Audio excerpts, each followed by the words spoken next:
you, Joyce. We are back.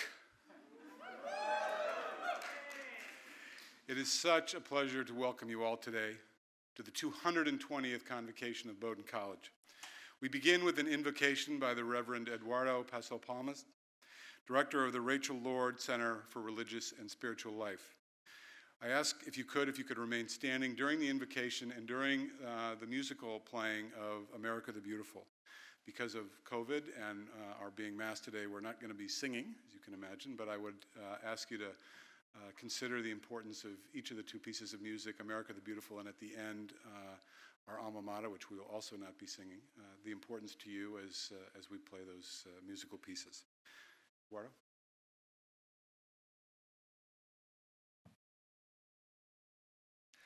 Class of 2025, as you endeavor to start this new season of your life, may you be surrounded by joy, gratitude, and hope for the next 4 years. May you enter this chapter of your life with hearts and minds open to a whole new set of possibilities, open and willing to go on roads not traveled before, excited for the possibilities of finding new partners who will walk with you for this next stage. May you receive the fruit of your labor. May you encounter new challenges and new solutions in this brand new setting of your life. May you be blessed with the gift of being here, being fully here, of being, not doing, not producing, not yearning, just being. May you anchor yourselves in the truthfulness of this present moment, as tempting as it is to relive the past, and as exciting as it is to live in the future. Encourage yourselves to be present in the now. May you live in this moment with a full abandonment of the past and the future. May your time here be full of nowness and thisness, and a commitment to living fully aware of the great opportunity unfolding you right now. May you be surrounded by the changing seasons. May you find enough silence and solitude to listen to the sounds of the quad, the wind rushing through the trees on a crisp fall evening, the coming and going of the cold water in the Gulf of Maine, the whispering sounds of the summer breeze, the crackling branches after a snowstorm, and the songs of birds when the snow has finally melted. May your journey here with us be marked with moments full of joy. May you be filled with the laughter of your friends, roommates, professors, and those who love you. May you be filled with music, art, and poetry. May you find yourselves discovering new passions, new aspirations, new emotional landscapes. Have full confidence in the uncertainty that will accompany you for the next 4 years. Welcome questions, welcome challenges, welcome the unknown, for it is all an important part of the journey of life and learning. Know that you will make mistakes, and know that you will change your mind.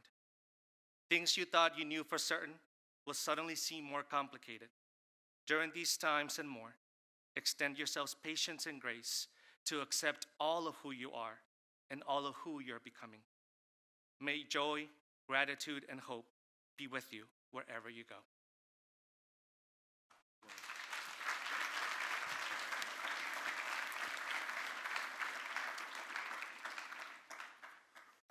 Thank you, Eduardo.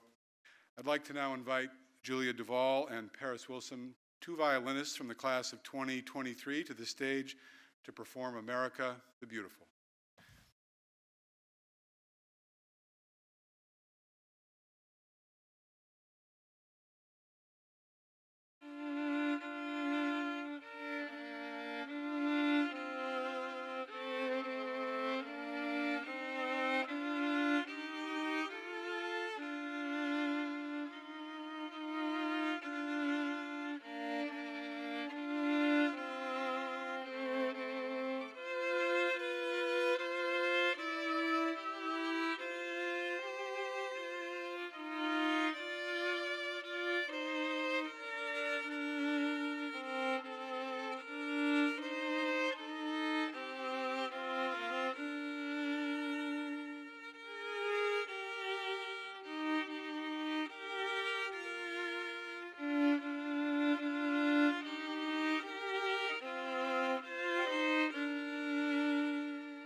Good afternoon.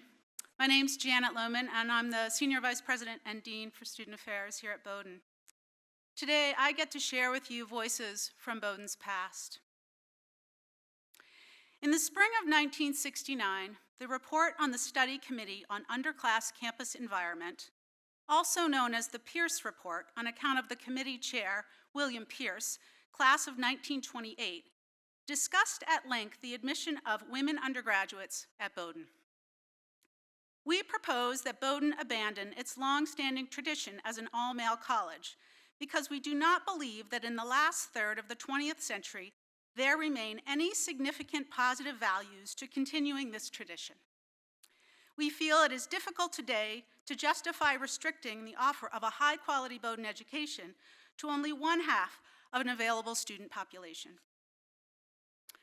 The report goes further to note that the typical Bowdoin undergraduates' contact with women are confined largely to weekend forays and occasional house parties, with heavy emphasis, at least in the latter, on partying and drinking.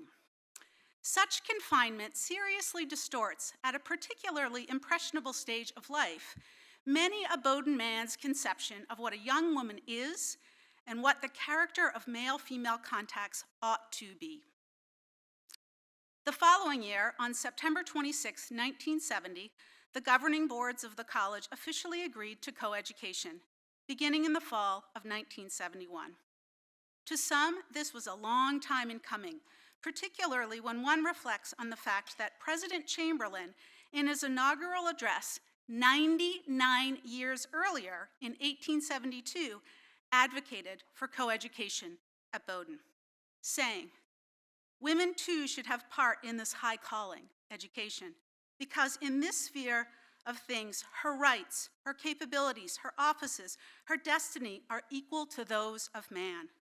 She is the heaven-appointed teacher of man, his guide, his better soul."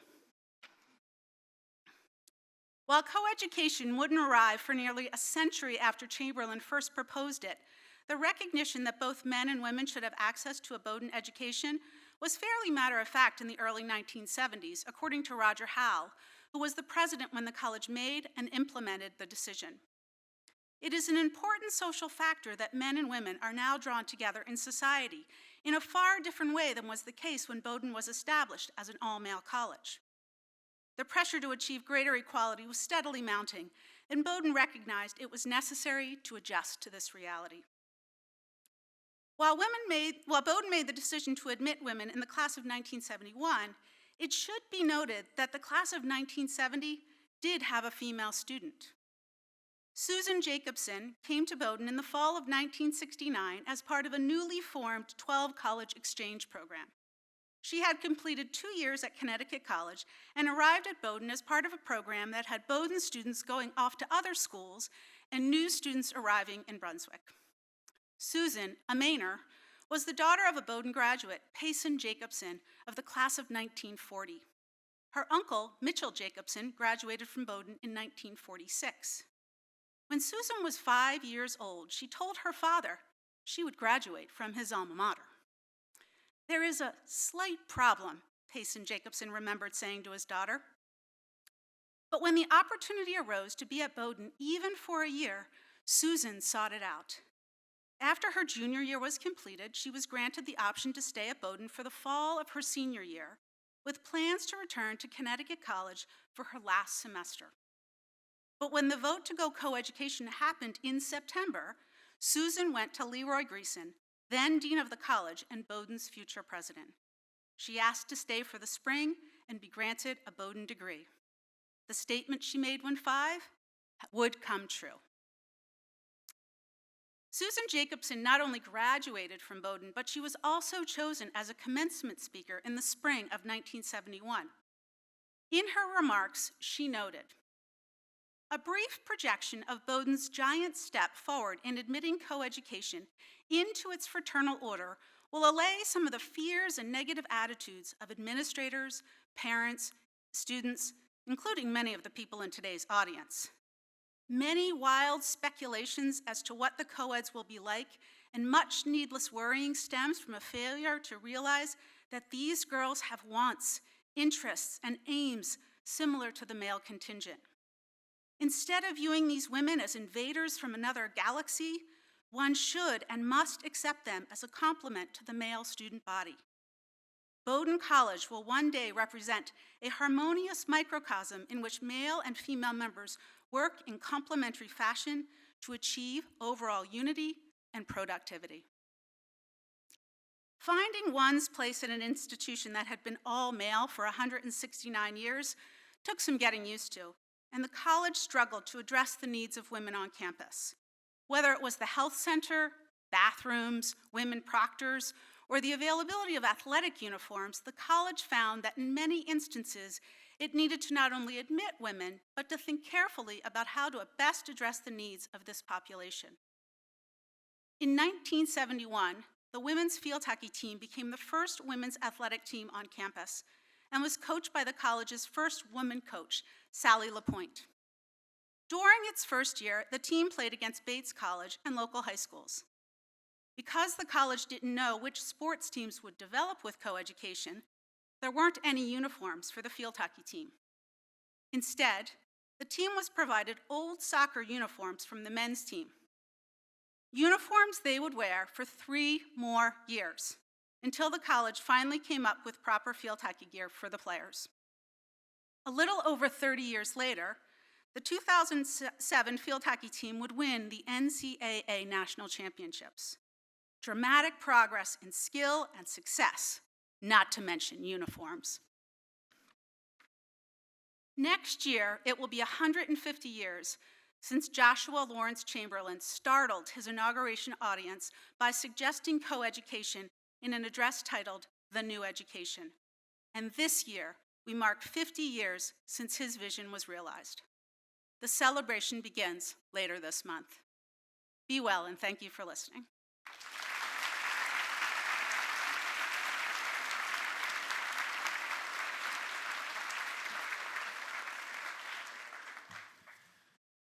Thank you, Janet. It was great. Lots to celebrate and understand as we move through this year. As we officially open the academic year, it is our custom at Convocation to invite a member of our faculty to share insights into an important issue of their choosing. Professor of Art Carrie Scanga, a multidisciplinary artist whose works have been exhibited in the U.S. and far beyond, teaches courses here in printmaking. As you might imagine, this is a very hands-on process. Professor Scanga says she's very much looking forward to being back in Edwards Art Center with her students, excited to smell the ink, mix the colors, practice the craft, and bounce ideas off of one another. She sees it as being meaningful, rejuvenating, and deeply satisfying to again make art together this semester. This afternoon, Professor Scanga is here to share that eagerness in her talk, Community in Creative Process, about the intersection of artwork and community in our quest for answers. Please join me in welcoming Professor Carrie Scanga.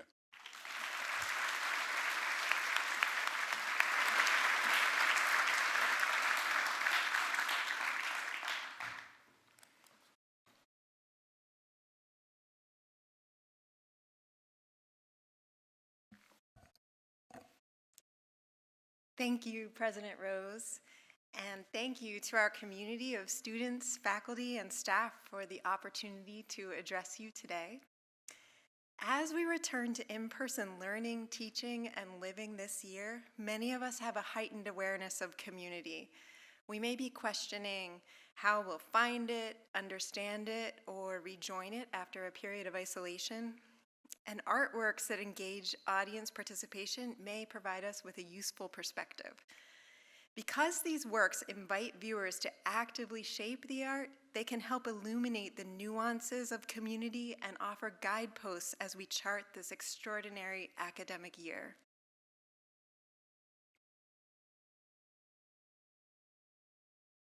In our individual ways, students, faculty, and staff have conscientiously prepared for the start of this year. And yet, like artists in the studio preparing for an exhibit, we know on some level that our vision will only be fulfilled once the semester is underway. Similarly, in art, a project only becomes whole when it leaves the studio to be publicly viewed. And when an artwork is seen, it plants a seed in its viewer's imagination that grows in their mind, heart, and body. And whether beautiful or repellent, healing, moving, or inspiring, it takes on a life of its own via these connections to audience. An artwork or a community is enhanced through many connections and relational exchanges.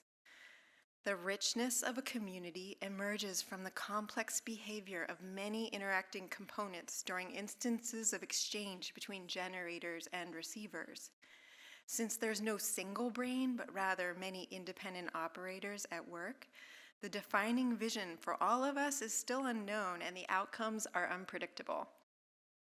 What I find most exciting about this moment is that our emergent community can surpass the hopes for the future that any single one of us could possibly dream up on our own.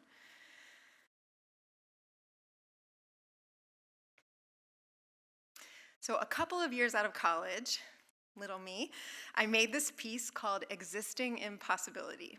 And I was thinking when I made it, I was thinking about the future. And I wanted to create a visual representation of that feeling of hope. And so these are folded, stacked paper forms reminiscent of bricks. And they are stacked out of reach on a manufactured horizon line it's invisible strings, that horizon line that stretch from one side of the room to the other, from wall to wall. And the paper bricks are not glued in place. So while the structure looks massive in person, there's also an awareness that it's super precarious. And for me, this perhaps impossible floating mass effect was activated or completed by the viewer's internal visual experience as they visited the installation in the gallery.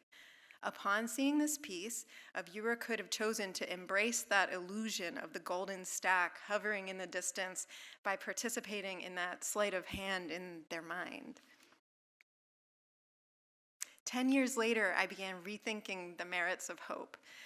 Hope is like luscious gold bars, visual opulence dangled just out of reach. It's an abstraction or a thought or a feeling. And I wondered, what if instead of growing hope, thoughts about hope in our individual imaginations, there could be a space where many people could actively manifest this together in real life? Also titled Breathe, the Emergent Colony, this is a space made of paper that was installed in cities and towns throughout the United States between 2011 and 2018. And inside this space, the golden color seems to envelop anyone who enters. Visitors are invited to inflate a paper box, write a wish that they use as a stopper, like a cork in the box, and then hang the inflated box inside the installation. Wherever this piece has been exhibited, local creatives collaborate with and transform it. And in this version, the project was in Kansas City, where dancer, choreographer Jane Gotch performed amidst the gallery visitors. Chef Craig Howard made honey candies. Musician Simon Fink created sound art with violin and synthesizer. And writer Hadara Bar Nadaf gave the experience dimension through poetry. And in every version of Breathe, every visitor can generate longings and thoughts for the future through that wish and that box, and then watch as those boxes, as those individual imaginings take up physical space together in the room. So we watch as hope fills the room, and we can't know exactly how this is going to look or feel or turn out. We really can't manufacture a successful outcome, but we can commit to participation. Participation requires opening up, listening in real time, making the effort to mentally walk around in other people's ideas. This participation is what makes the borders between us more permeable. Pauline Oliveros' sonic meditations, what she once called recipes for deep listening, provide a blueprint for creative participation and spurred a movement of listening as healing and activism. Oliveros' sonic meditations began as sound and body practices to soothe herself in the midst of Vietnam War-era pain and upheaval. A couple of years into this practice, she shared the sonic meditations with a women's group, which continued to practice together. And she published the meditations in 1971, stating her intentions of an expanded consciousness and humanitarian purposes, specifically healing. We'll now go to YouTube for a recording of Oliveros' tuning meditation, performed in 2017 at the Met Cloisters. This practice begins with a single sung note and builds as participants contribute new and complementary tones, contributing to a communal chord mass. Listen for the voice of the moderator who reads Oliveros' instructions at the beginning of the piece. Inhale deeply, exhale on the note of your choice. Listen to the sounds around you and match your next note to one of them. On your next breath, make a note no one else is making. Repeat. Call it listening out loud. And let's inhale.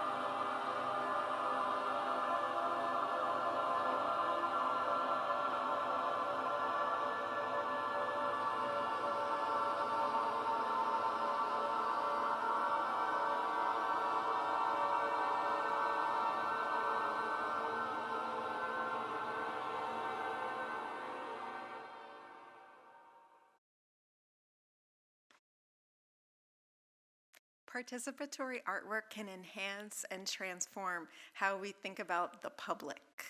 Understanding multiracial identity has long been a theme threaded through Carmina Eliason's studio practice. Her project, Café con Leche, frames a conversation within a comforting sensory ritual, and it brings the participants' minds, words, and bodies to the table. As Carmina puts it, identity is a social conversation. To participate in this artwork, viewers mix coffee and milk together to initiate a reflection and conversation on skin color as a social issue and construct. This project, Future Mothers, by artist and Bowdoin staff member Colleen Kinsella and her collaborator Elizabeth Jabbar, offers a physical space for uplifting participants and community members through dialogue and co-creation to imagine other possible futures. On the project's website, Jabbar discusses, quote, the importance of women's experiences, ideas, and activities expanding representation of a multitude of identities and narratives through art to generate situations where people would interact in human ways, end quote. Something that happens in the practice of art also happens throughout the college experience. We try things, and we often try them in public. We invent a new idea, propose creative solutions, and when the artwork or the learning experiment is successful, it's actually successful because the audience answered that proposal with their own imaginations, possibility, and participation.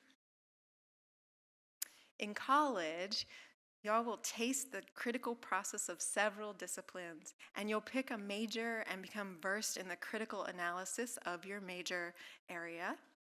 And I propose that alongside this critical process, especially in this unique year, we all delight in co-imagining.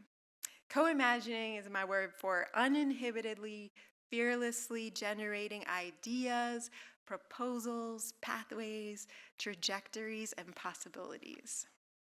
What if, in our classrooms and casual conversations, we found ways to luxuriate in possibilities?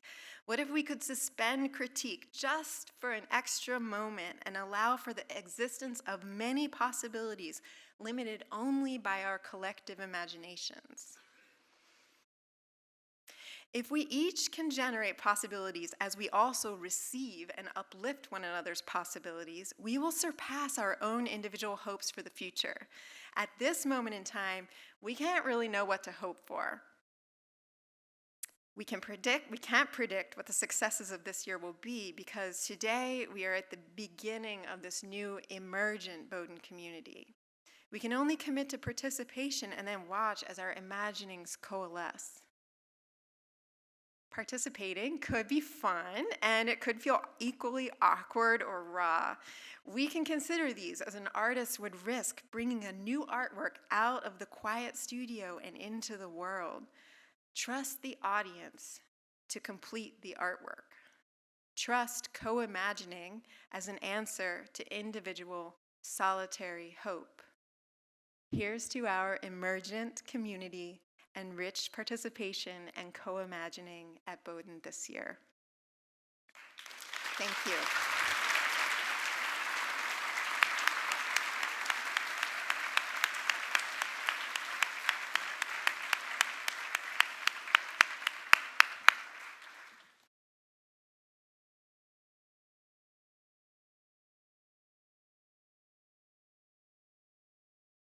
Carrie, that was fantastic. Thank you.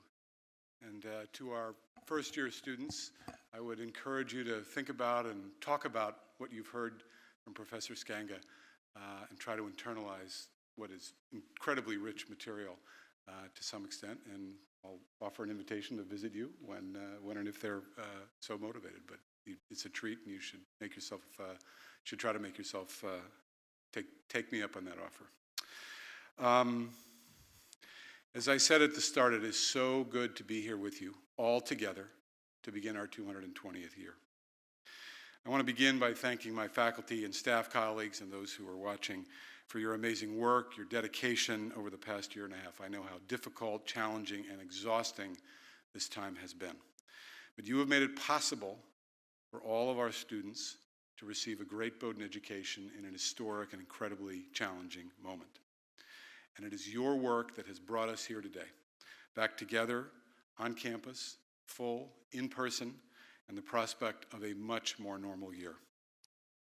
I want to welcome back our returning students and thank you for all that you did to work with our faculty and staff and one another.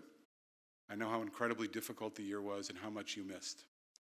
And I am delighted to welcome all of our new students, both first years and our 2 transfer students. We are so pleased that you have joined this community.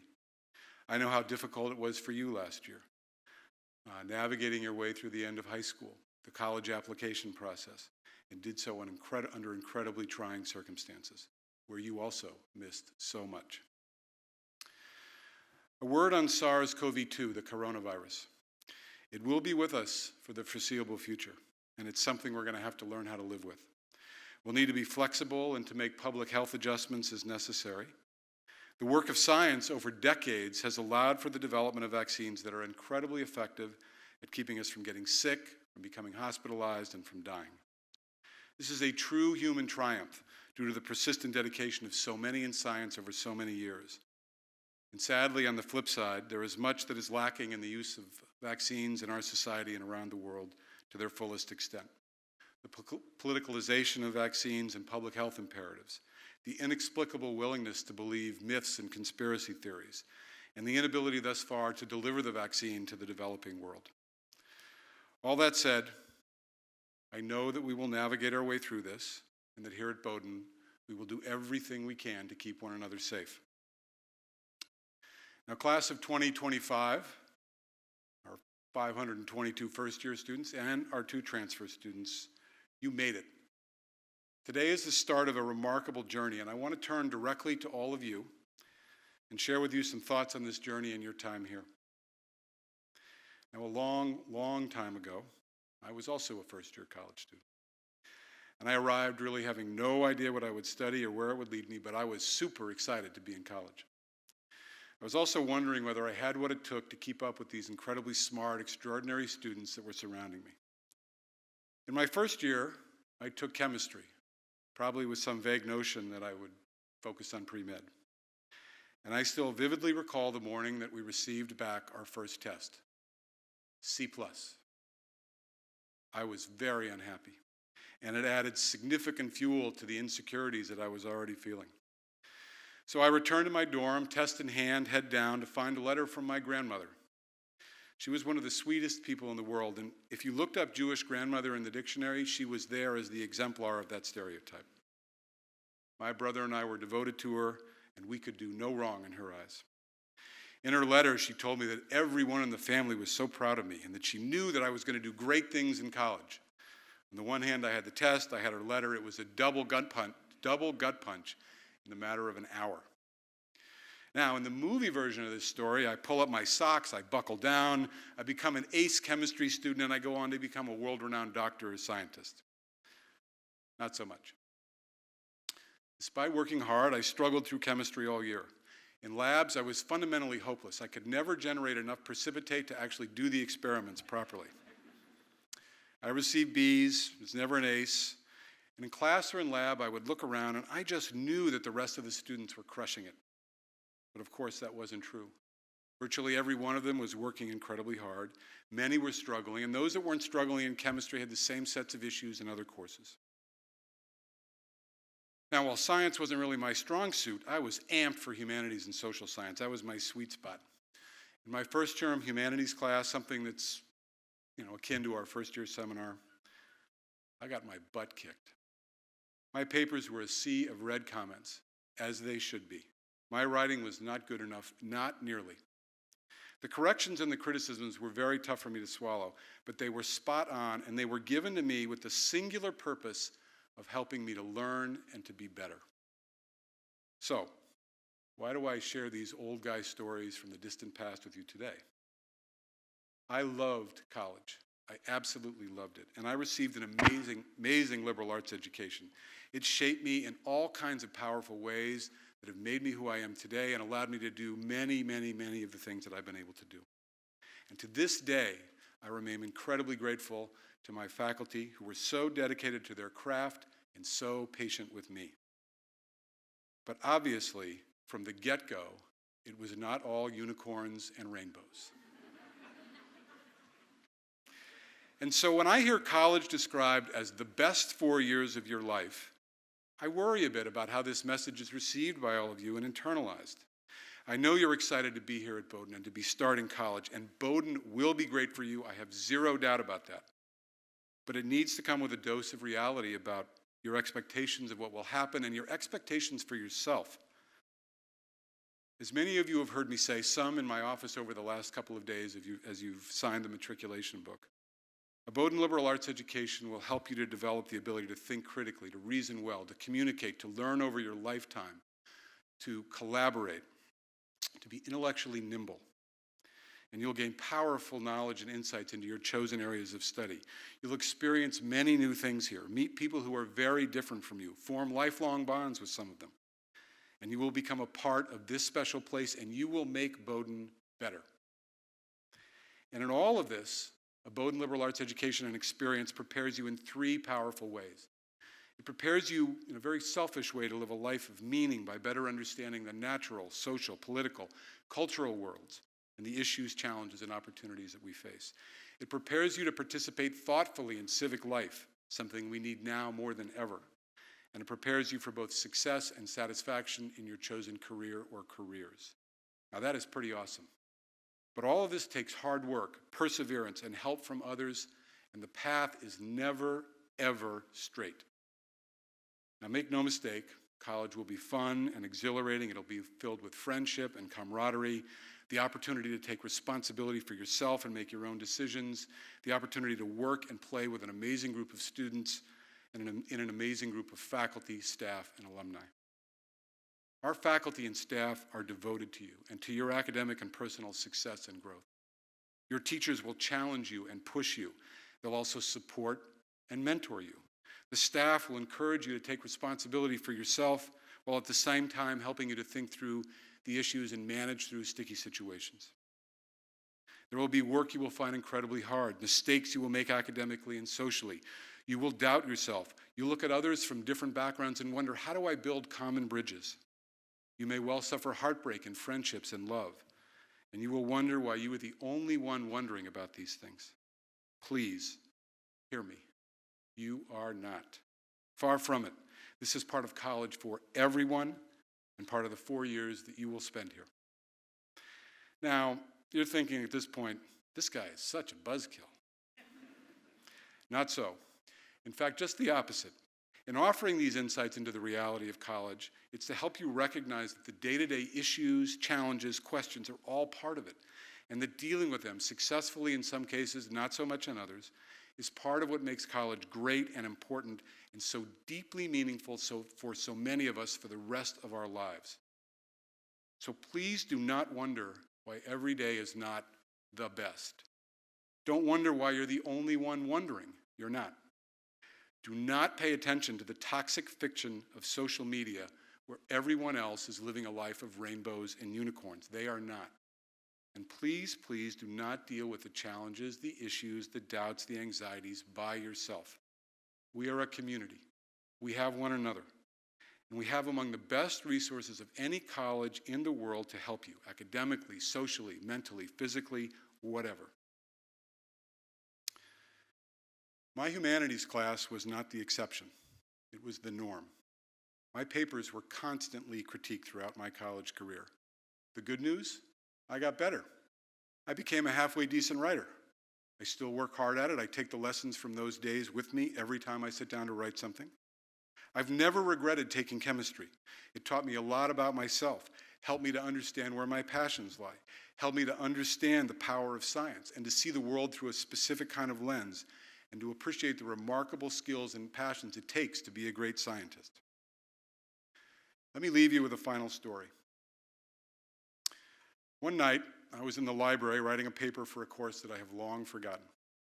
But I vividly remember sitting in a carrel, struggling to sort out that paper and write something halfway decent. And at that moment, the professor who lived in my dorm appeared. He was an older guy who had fought in the Polish underground during World War II and had come to the United States after that. He was one of the leading scholars in medieval French literature and linguistics, a star at the school and in his field.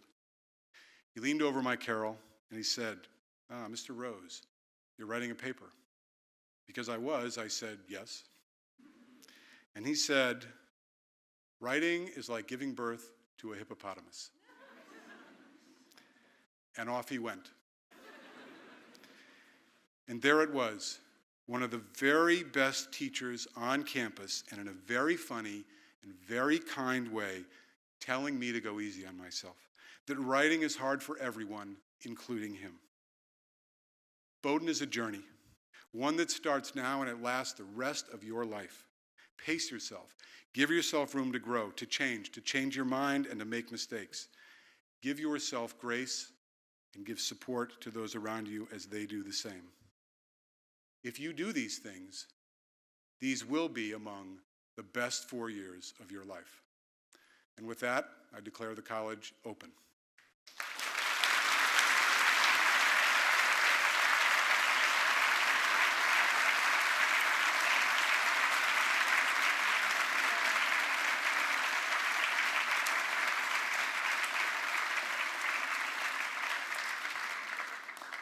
I always feel like I should go off and come back or something after that.